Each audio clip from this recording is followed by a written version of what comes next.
Operating system series की 5वीं lesson में आपका स्वागत है। आज है SRTF, shortest remaining time first, जो SJF का प्रीएम्प्टिव वर्जन है। SRTF में हर पल CPU उस प्रोसेस को देता है जिसका बचा हुआ काम यानी रिमेनिंग टाइम सबसे कम हो, और अगर बीच में कोई छोटी प्रोसेस आ जाए तो करंट प्रोसेस को रोककर उस छोटी को CPU दे दिया जाता है। यही इसे प्रीएम्प्टिव बनाता है। हर नई प्रोसेस के आने पर फैसला दोबारा होता है। हमारे पास 4 प्रोसेसेस हैं अराइवल और बर्स्ट टाइम के साथ। अराइवल टाइम के हिसाब से P1 0 पर, P2 2 पर, P3 4 पर और P4 5 पर आती है। अब देखते हैं प्रीएम्प्शन असल में कैसे होती है। समय 0 पर P1 अकेली है तो वो चलती है, पर समय 2 पर P2 आती है, रिमेनिंग सिर्फ 4, जो P1 के बचे 5 से कम है, तो P1 रुक जाती है और P2 चलने लगती है।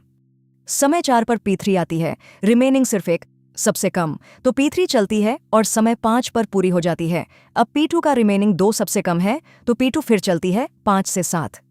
समय 7 पर P2 पूरी हो जाती है। अब बची P1 रिमेनिंग 5 और P4 रिमेनिंग 4। P4 छोटी है तो P4 चलती है 7 से 11, और आखिर में P1 11 से 16। ध्यान दें, P1 सबसे पहले आई थी, पर सबसे बाद में पूरी हुई क्योंकि वो सबसे लंबी थी। अब completion time P3 5, P2 7, P4 11 और P1 16 पर पूरी हुई। टर्न अराउंड टाइम वही, completion time minus arrival time, और waiting time turn around minus burst. P2 के लिए 5 - 4 यानी 1। एवरेज निकालें तो एवरेज वेटिंग टाइम सिर्फ 3 और एवरेज टर्न अराउंड टाइम 7। एक खास बात, SRTF थियोरेटिकली सबसे कम एवरेज वेटिंग टाइम देता है, SJF से भी बेहतर, इसीलिए इसे ऑप्टिमल माना जाता है। पर इसकी कीमत भी है। लंबी प्रोसेस जैसे P1 बार बार रुकती है तो स्टार्वेशन का खतरा रहता है, और हर प्रेम्पशन पर कॉन्टेक्स्ट स्विच का ओवरहेड बढ़ता है। अब इसे C++ में कोड करते हैं एक एक लाइन समझते हुए। स्ट्रक्चर में हर प्रोसेस का ID, अराइवल, बर्स्ट और सबसे ज़रूरी रिमेनिंग यानी बचा हुआ काम। प्रीएम्प्शन में हर यूनिट के बाद ये बदलता है, इसलिए इसे ट्रैक करना ज़रूरी है। मेन में प्रोसेसेस बनाते हैं और रिमेनिंग को शुरू में बर्स्ट के बराबर रखते हैं। N, टाइम, फिनिश्ड काउंटर और एक लास्ट वेरिएबल जो याद रखता है पिछली बार कौन सी प्रोसेस चल रही थी। अब मेन लूप ये तब तक चलेगा जब तक सारी प्रोसेसेस फिनिश न हो जाएं। अब SRTF का दिल अराइव्ड और अधूरी प्रोसेसेस में से सबसे कम रिमेनिंग वाली चुनते हैं, और ये फैसला हर एक टाइम यूनिट पर दोहराया जाता है, तभी तो प्रीएम्प्शन हो पाती है।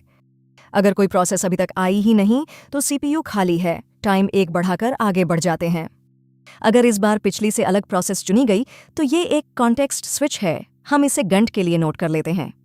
अब असली अंतर, प्रोसेस को हम सिर्फ 1 यूनिट चलाते हैं, रिमेनिंग 1 घटाते हैं, टाइम 1 बढ़ाते हैं और फिर वापस लूप में जाकर दोबारा फैसला करते हैं। यही प्रीएम्प्शन को मुमकिन बनाता है। अगर रिमेनिंग 0 हो गया तो प्रोसेस पूरी हो गई, उसका कंप्लीशन टाइम यहीं सेट करते हैं। फिर उसका टर्न अराउंड और वेटिंग टाइम निकालते हैं, फिनिश्ड 1 बढ़ाते हैं और टोटल्स में जोड़ देते हैं।